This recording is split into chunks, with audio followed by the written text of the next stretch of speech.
fall meetings, this room was set up differently. Our flag is back, so if it's convenient, could I ask us to stand to pledge allegiance, please?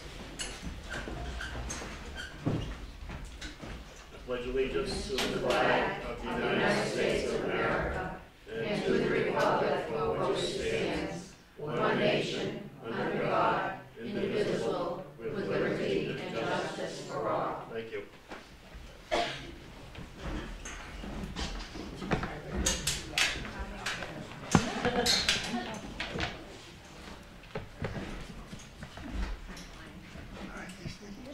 In my decades of being involved with the society, this speakers program has had an evolution.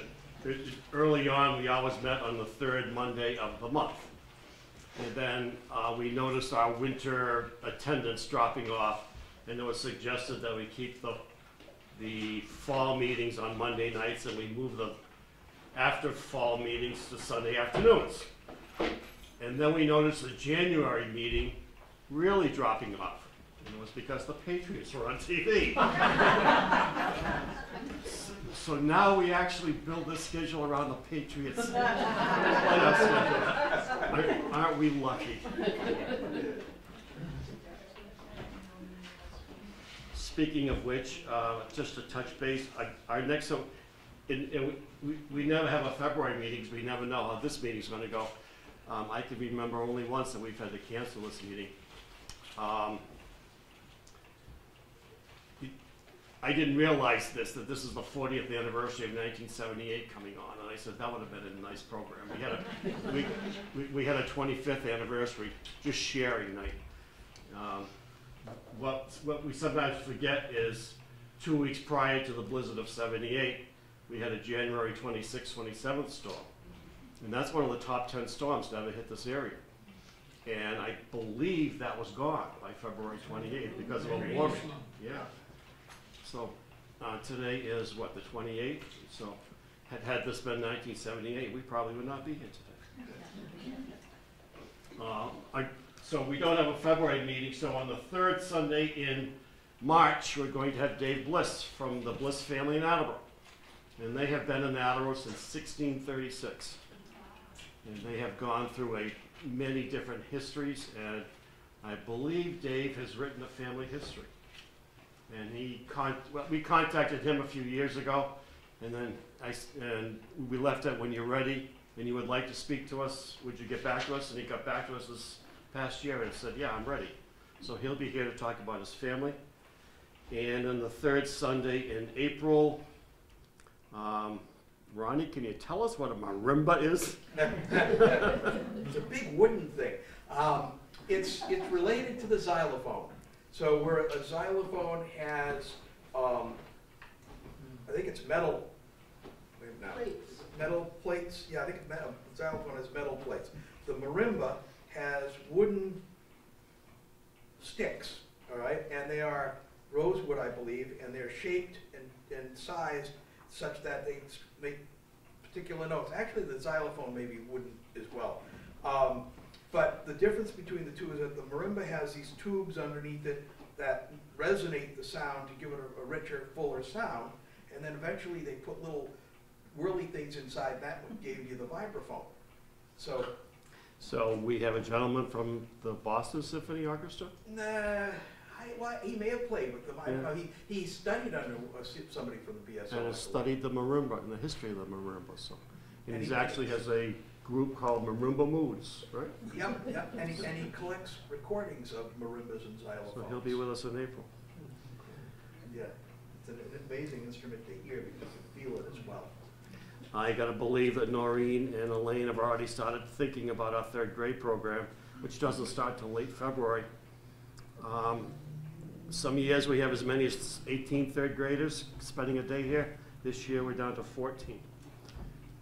If you look on our sideboard, that we have some upcoming events. An afternoon with George.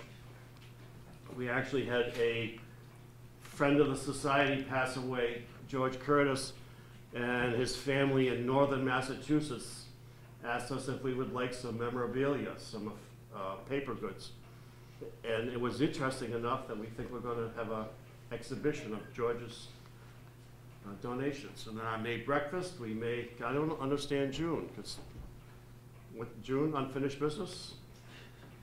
Yes, we have a collection. The most significant to me is a quilt that was started by a group of ladies, and many of the ladies signed the square they were working on, and for some reason the quilt never got finished. So we have a collection of these needlecraft items that women have worked on that are unfinished. So we're going to call it Bits and Pieces. Okay. And then September from Dixieland. And on Tuesday, February 6th at 1 p.m., we're serving desserts here for the docents to get back together and go over the program, if there's any changes they'd like to see to the school program, and if they could possibly bring somebody we can recruit. We need docents. It involves 14 mornings a year, 2 hours each morning, so it's only a commitment of 28 hours. And you don't need to know a lot. Every room has a cheat sheet in it. Okay? And if there's something you don't know that a child asks, all you have to do is say, I will find that information for you. Besides our guest speaker, we actually have another vet visitor with us today. This is Miss Abigail. She's had quite a journey. She was damaged in our 2015 flood and has been across the country and back trying to find a doctor to repair her. She's been to Idaho. I think it was Idaho. Kansas or Idaho. Someplace, yeah. We sent her out there, and finally the doctor said, you know, I'm overwhelmed. I'm going to send her back to you. So she sent her back, and lo and behold, where'd we send her?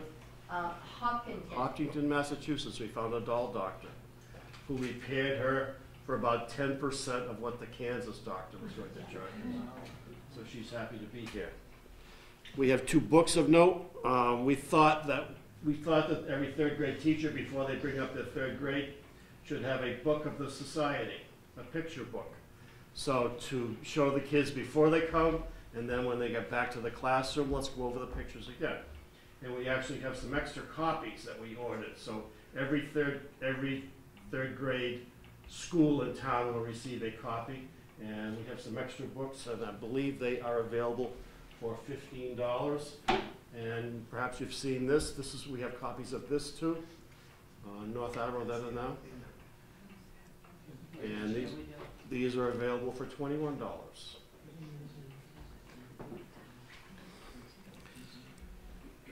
I want to thank our bakers today, which would be Barbara Miller, Jean Serrani, and Noreen Kiff. Thank you. Are you interested in baking? Diane does such a wonderful job, and she's always recruiting new bakers. So I will put this up on the table, and Diane does a wonderful job calling you to remind you. And we're probably talking about 2018 into 19 at this point. Would you help us out on, right, so we're all set for March, I think, but April has some openings. Is that right? Yes. Yeah. And then this would be going forward. 2 for April, yeah. Yeah, okay, so let's pass that back to Norma. You need to put on the table. Sandy's sitting in the back with raffle tickets. We have what, a winter terrarium? Yeah. Diane, a winter terrarium from Briggs. Yeah. So about 10 minutes after Ann finishes, we will stop and enjoy some refreshments and draw a winner. And all the information about the terrarium is on the card there, so we will take care of it. Have I forgotten anything? Those tickets are $1 each? Yes. Is that what it is? Thank you. Jim, if anyone can get a hold of any firewood, we're getting low on firewood. Okay. You know, we have a member that has a mega oak tree come down. And she says, you can have it if you cut it up. So that's my spring project.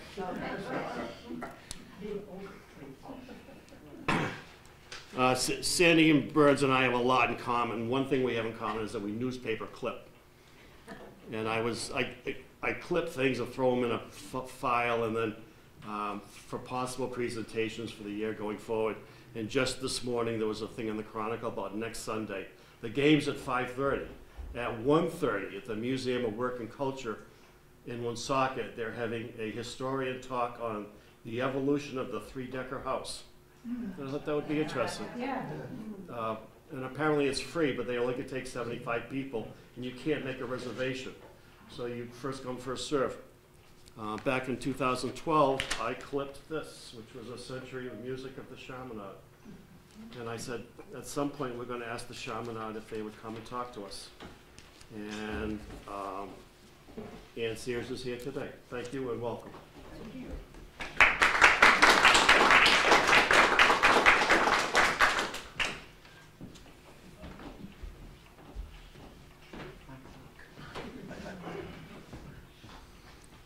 Well, I think you're very brave to ask me to come and talk about Chaminade and about music in general, because you know how it is with professors. We can go on for a long time, but I'll try to be not too long.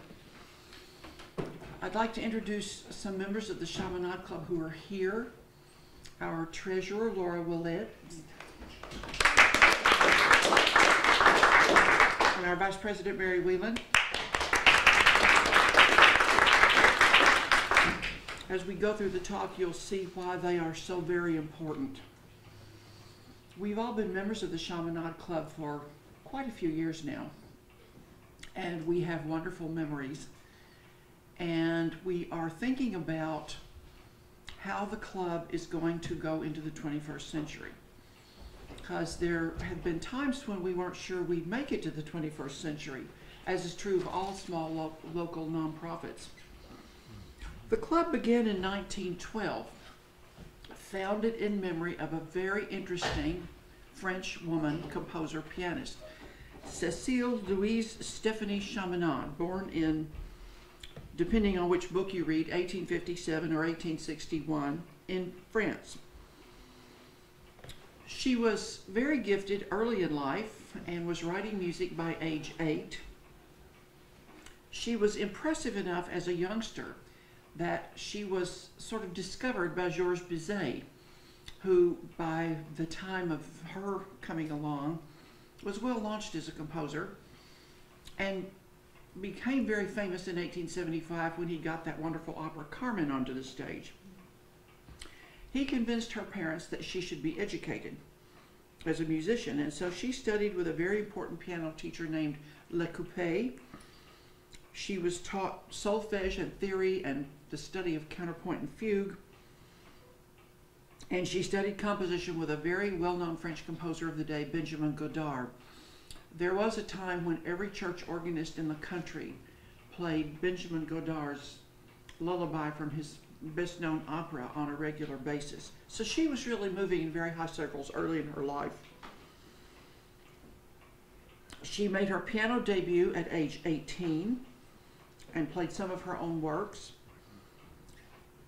She was recognized by the great opera composer Ambroise Thomas, who said, "This is not a woman who composes, but a composer who happens to be a woman." Her career in composition was going along with very steady progress, and she kept rising in popularity and critical acclaim. By 1903, her piano sonata, piano concerto rather, was played by the Gewandhaus Orchestra. That's a baby. He was the conductor for a long time in Leipzig. And it was played by the London Philharmonic.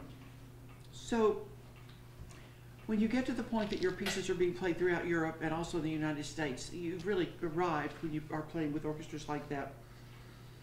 By 1903, she had also written a symphony called the Amazons, a big suite for orchestra, some ballets, quite a number of piano works, a number of pieces for piano and violin, and about 60 songs. In 1892, she had gone to England and had done so well that she was then a regular visitor. She wrote a big flute concerto in 1902, and it is still being played. The BSO has played her work in the 1892-93 season, 1895-96, 1897-98, 1904 through 1911, every season, 1915 through 18, 1920 through 22, 1941 and 42, 1998 and 99, and again in 2006 and 2007. I've known her name for a long time because that flute concerto is so popular that anyone who does a lot of accompanying inevitably has to run into it. And I'm looking at my friend Claudia Benz, who's a very fine pianist, and I will have to tell you that generally speaking, we accompanists cringe when we see French instrumental works, because the French tradition is of a very high level of technique and pianism, and you're playing a virtuoso pianist's arrangement of an orchestra, a whole orchestra, with just your 10 fingers. And so a French instrumental accompaniment looks to the uninitiated like an ink blot test. And the first question is, what can I leave out? Chaminade was a fabulous pianist by all accounts. She did a few recordings. They've not been released, so we don't really know much about them, and I've not been able to go to France to hear them. I must say that she has benefited from the interest in women composers that has come about since the mid-20th century. And critics are still divided about her work. Almost all her compositions were published during her lifetime, which is unusual for a woman composer, because it was very hard for women, particularly in her generation, to get sponsored by a publisher.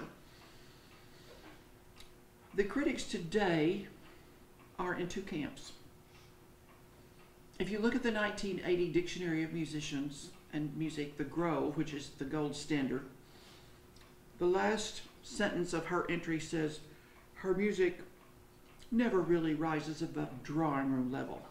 And that's really a snub, because the drawing room was where the talented amateur displayed his or her skill.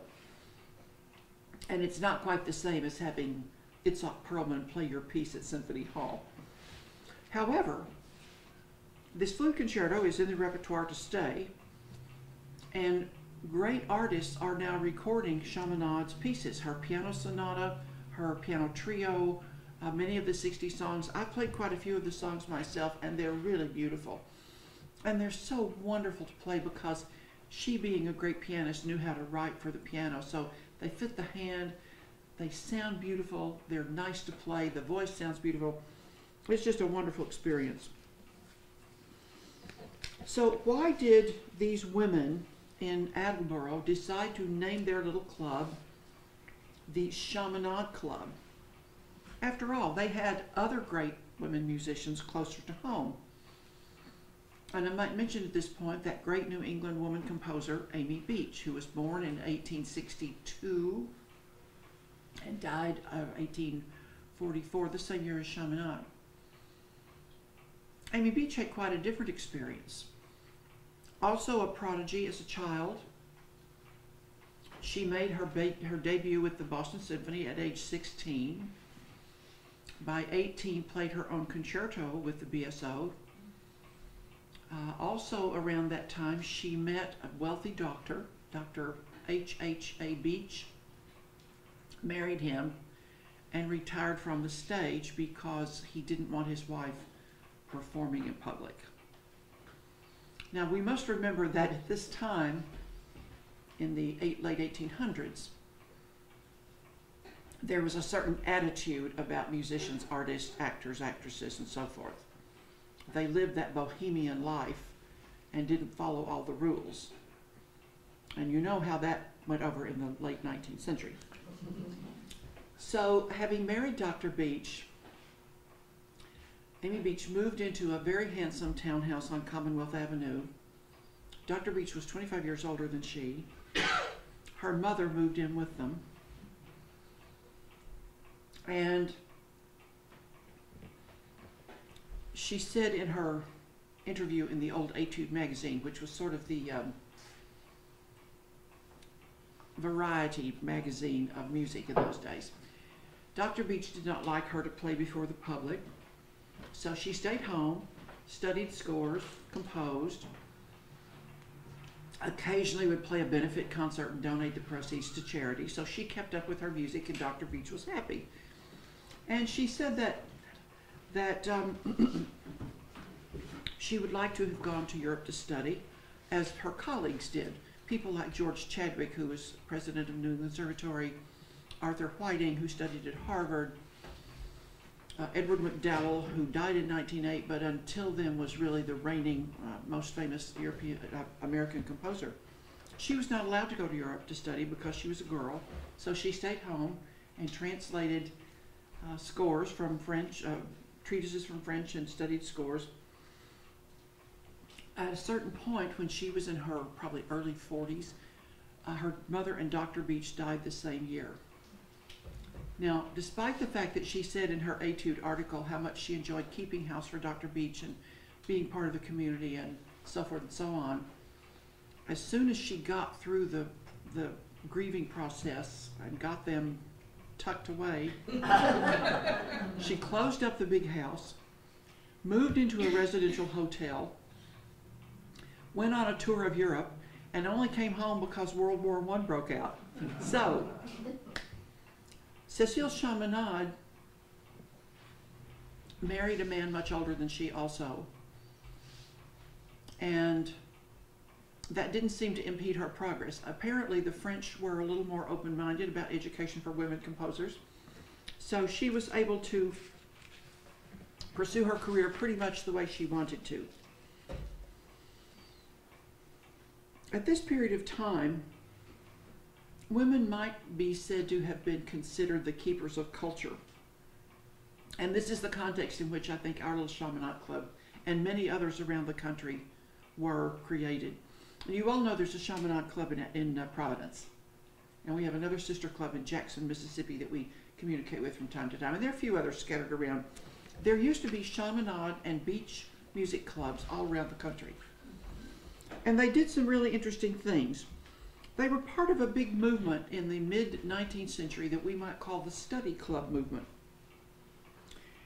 Descended from groups that originally convened to do service, charitable services, benevolent societies, moral and reform and welfare causes. And you can think of what those would be: abolitionism, the temperance unions, many progressive movements in the late 19th century for education, better hospitals, better sanitary facilities, and of course all those efforts eventually folded into the movement toward women's suffrage.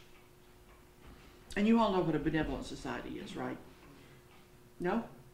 Okay. Well, for those of you who aren't sure, there were a lot of them, particularly in the black community. If you were in a community that was not well-to-do, and people had trouble paying for certain things, you would all join and pay a small dues.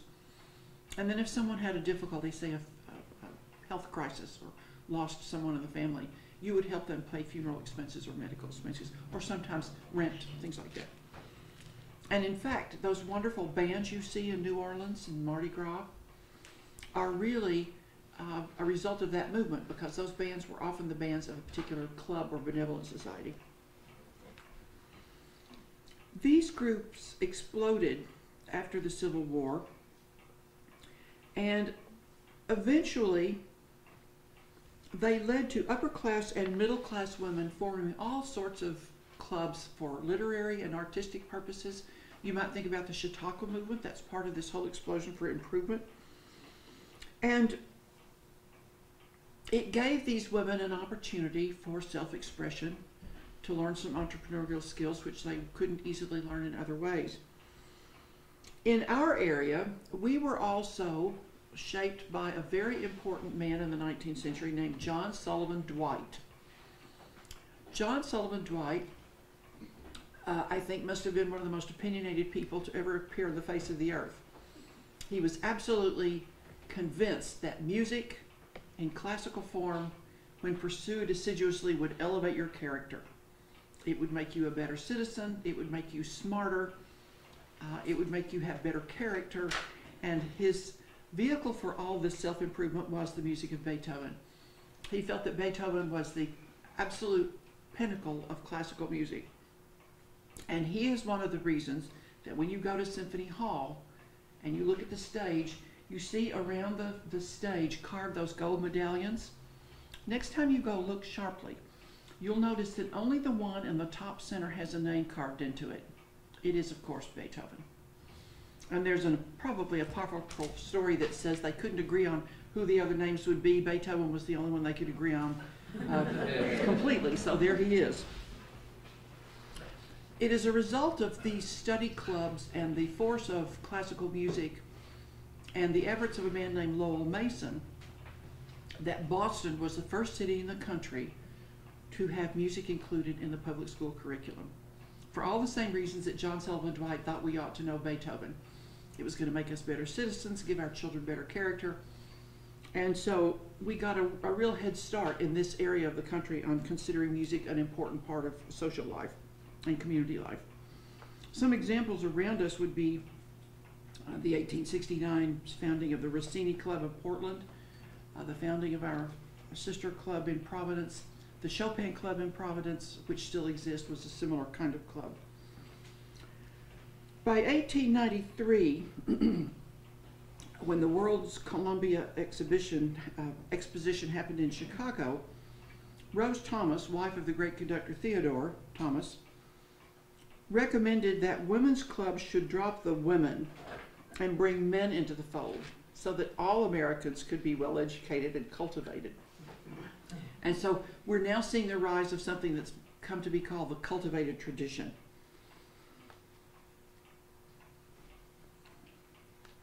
The clubs were very successful well into the 20s, particularly outside large cities where they really had a significant function in communities.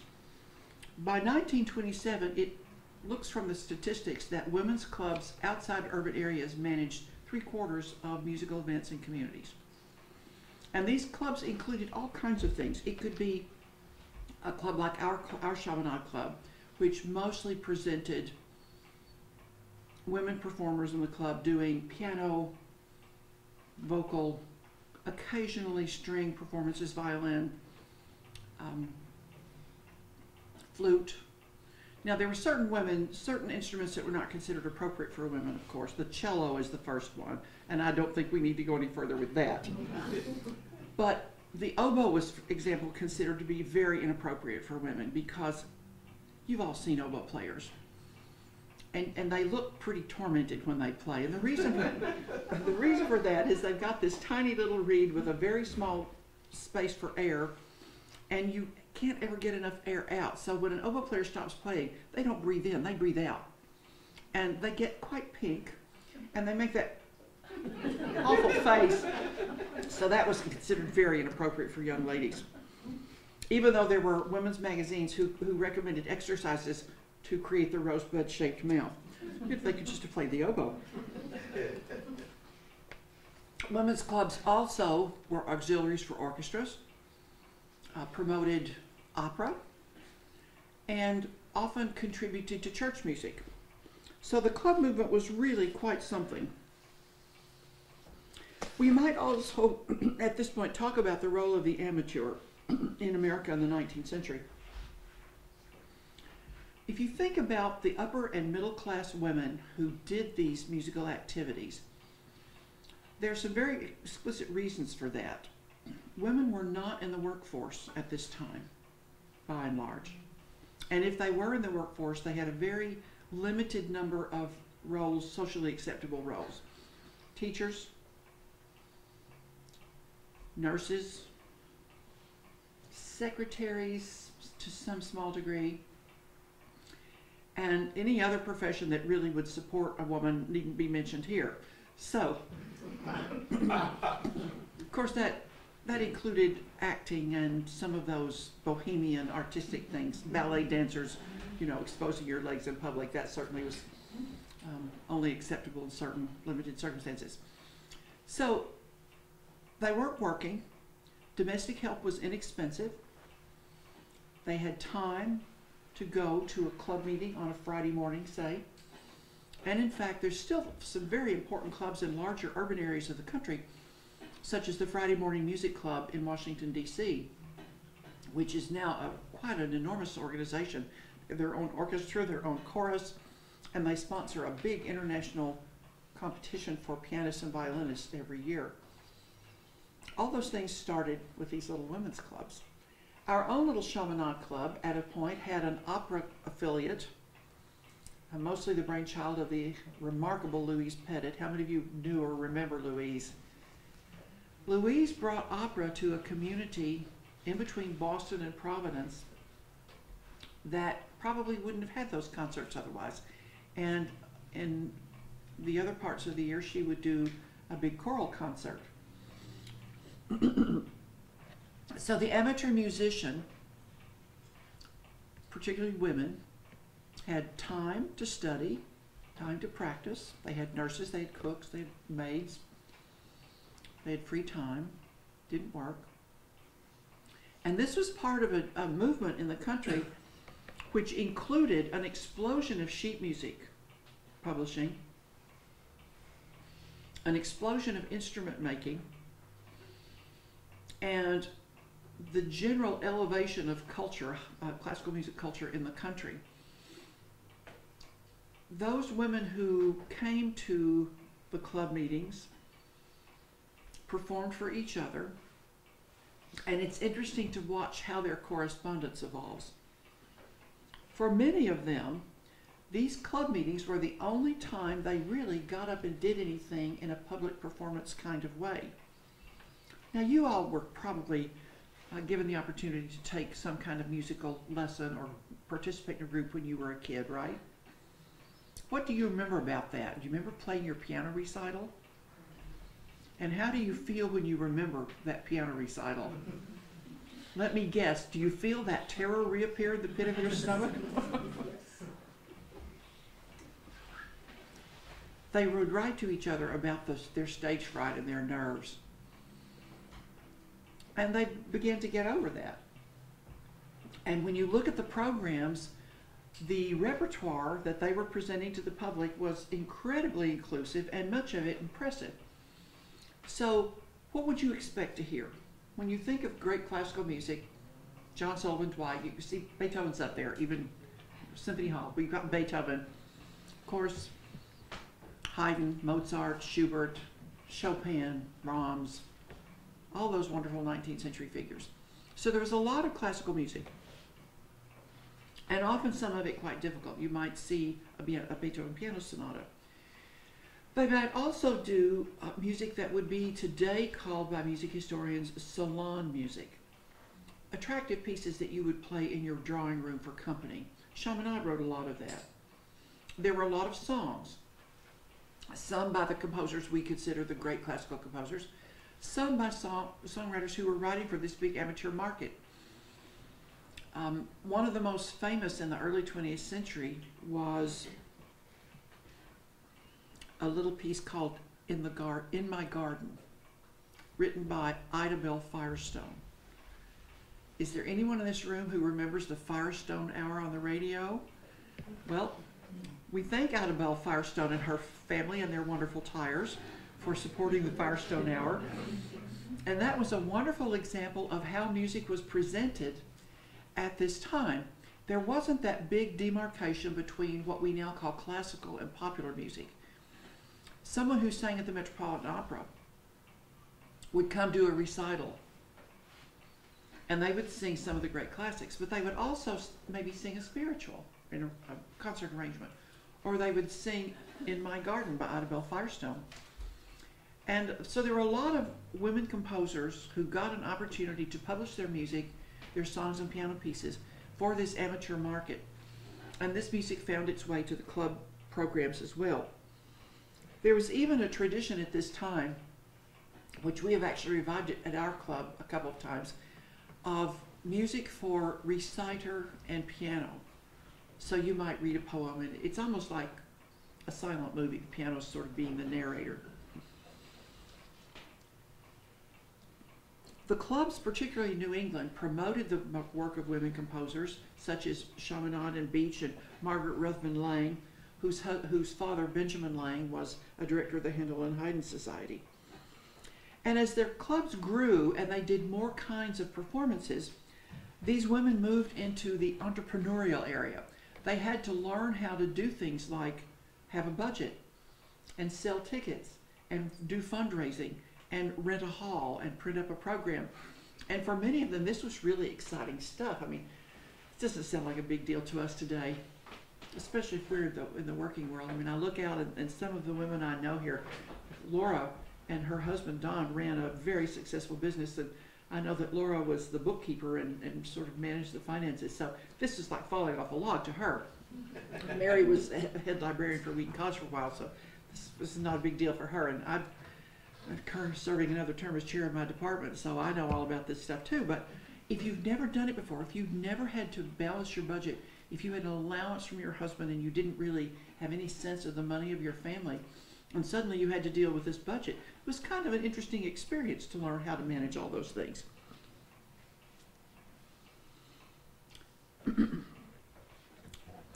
One of the wonderful groups I was reminded of when I started thinking about this talk was to read about the St. Cecilia Club of Grand Rapids, Michigan.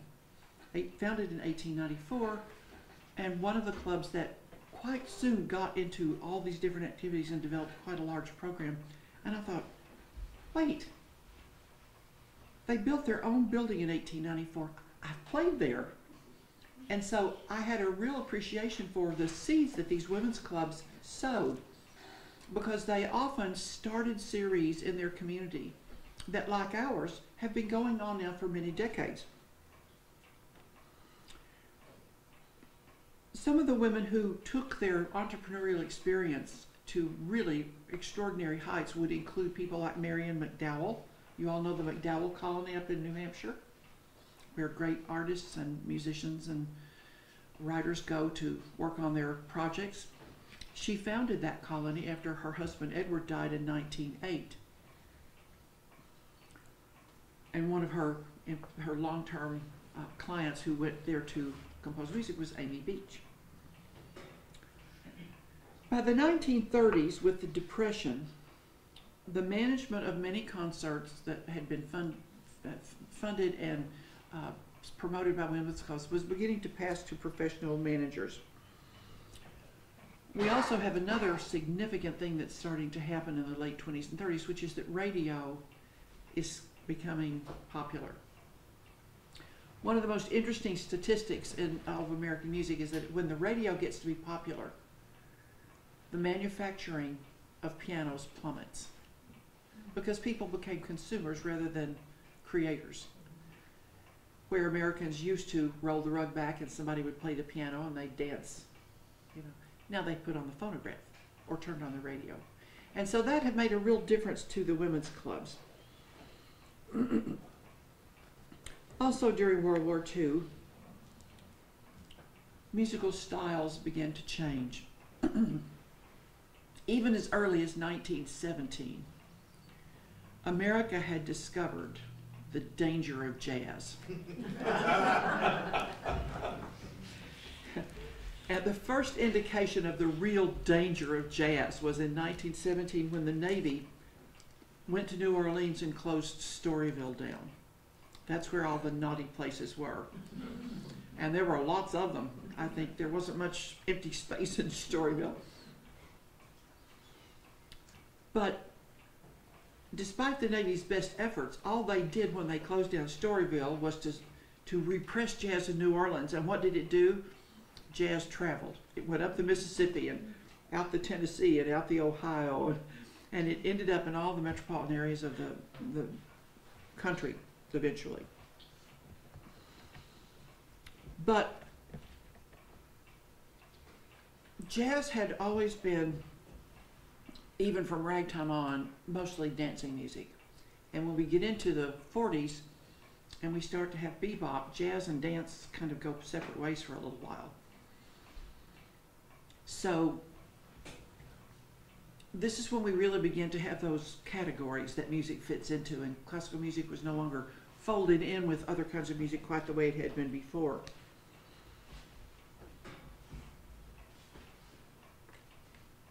And of course, with the 40s and World War II, women's roles began to change.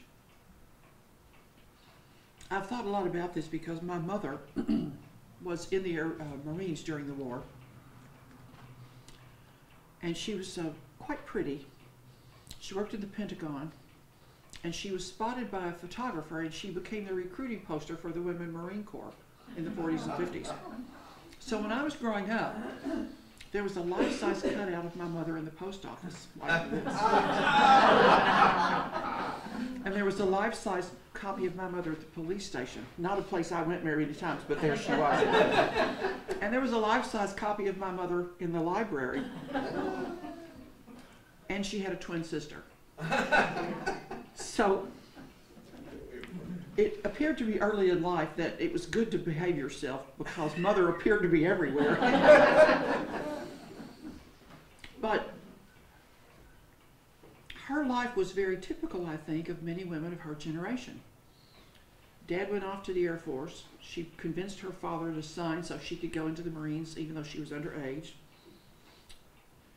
About a year before she died, she finally told me what she did in the Pentagon.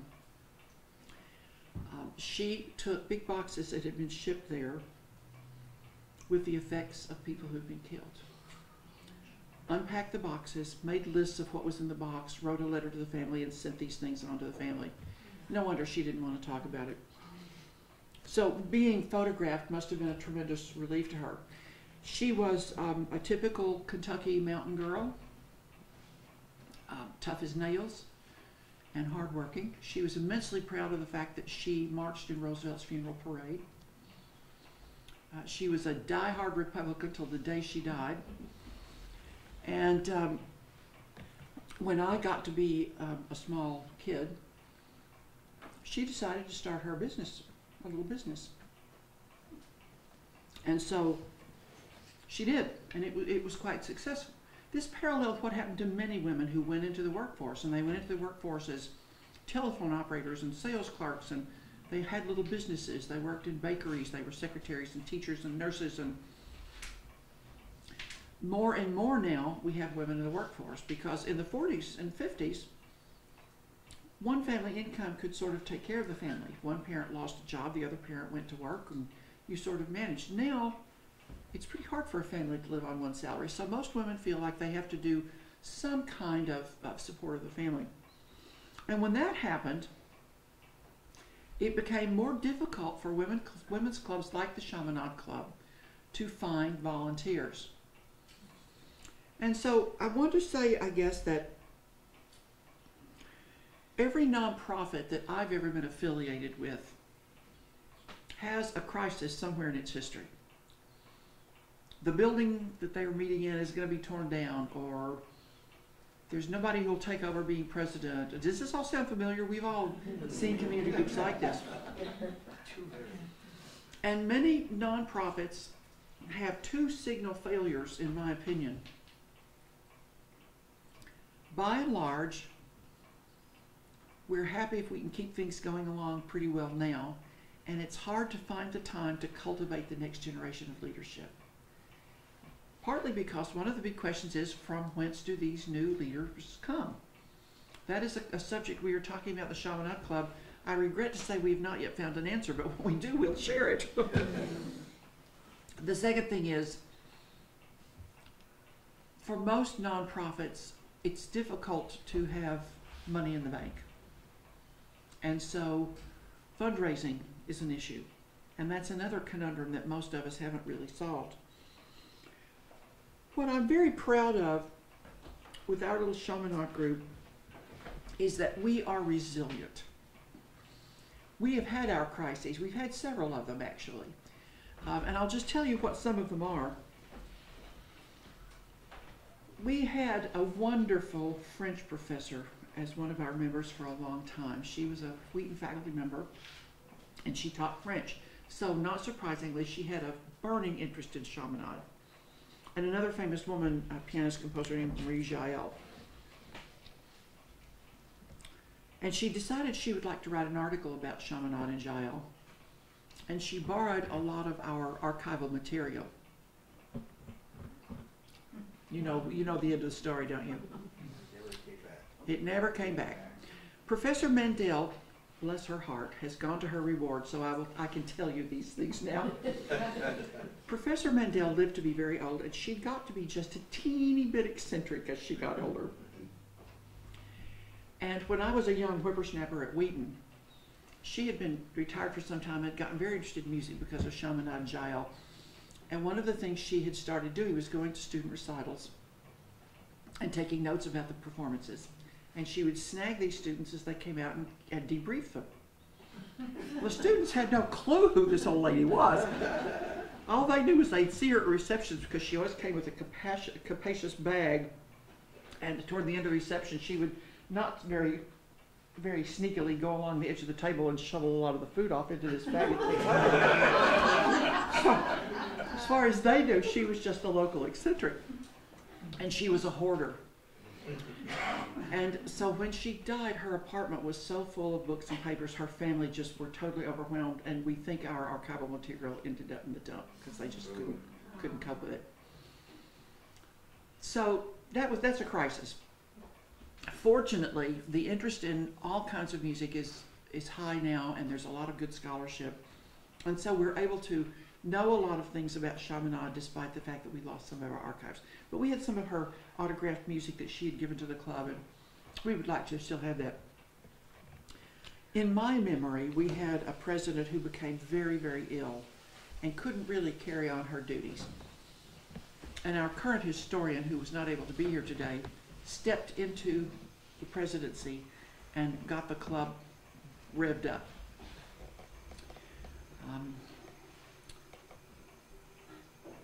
We now have a very vibrant club. The membership stays quite stable. We have highly effective and efficient officers, and we're doing quite well.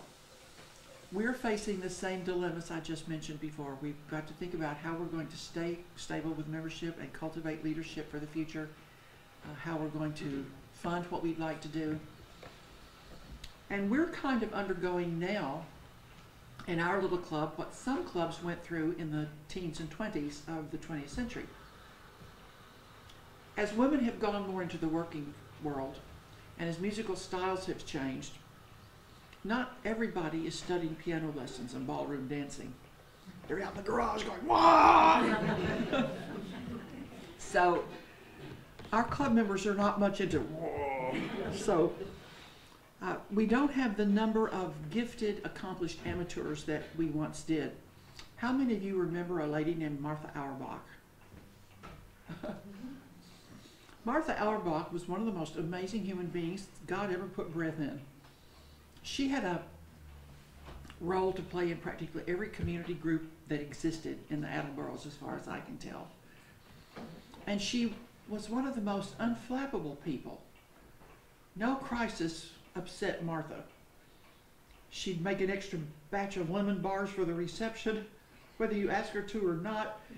She had exquisite taste in music. She was always there on the spot to do whatever needed to be done. And she herself was a very fine player. Now, our officers here, Mary's a very fine pianist and organist. Laura's a singer. Laura is the best page turner I've ever had, except for my husband. And so we still have people at that very high level, but not as many as we once did. So we're thinking about our future and thinking about what we did in the past and how we're going to gravitate toward our new identity in the next century. So the Chaminade Club began meeting in members' homes on a weekday morning or an evening or a Sunday afternoon. And I remember those days because when I came to the club 35 years ago, there were a few meetings held in people's houses. And this was a wonderful thing because you'd have this informal atmosphere, you'd have a reception. It was a real camaraderie. For me as a musician, it was an absolute torment because you know, you're in somebody's living room and people are sitting on practically on top of you, and on most people's standard piano bench, you can't get my legs under the piano because I'm tall, and so and the piano wasn't always just what it might have been. Oh, I forgot to have the piano tuned. Yeah, I can tell. You didn't have to tell me that. I knew. But eventually, Attleboro women had the gift of Sweet Clubhouse. And that is such a marvelous little place, because we have our beautiful little Steinway there, which was a gift to the club, a bequest. It gets tuned for every concert because Mary makes sure of it. Laura pays the bill. We have gifted people who are teachers and musicians in the area playing. And this year, for the first time, we have a donation that has allowed us to hire some serious professional people to join our concerts. So we're thinking of how we're going to move into a new identity where we are a presenting society. We present fine musicians to people. Here we are in between Boston and Providence. You can go to the Chaminade Club, give a donation, not pay a $75 ticket like you do at Symphony Hall, hear great music, and 15 minutes you can drive home. Isn't that a wonderful idea? So we're doing a pilot project right now. We regret that our old opera affiliate has kind of fallen by the wayside. We miss our wonderful oratorio concerts that used to happen once a year. But the good news is that the Chaminade Club is really alive and well. And it looks like we might see 2,000 whatever.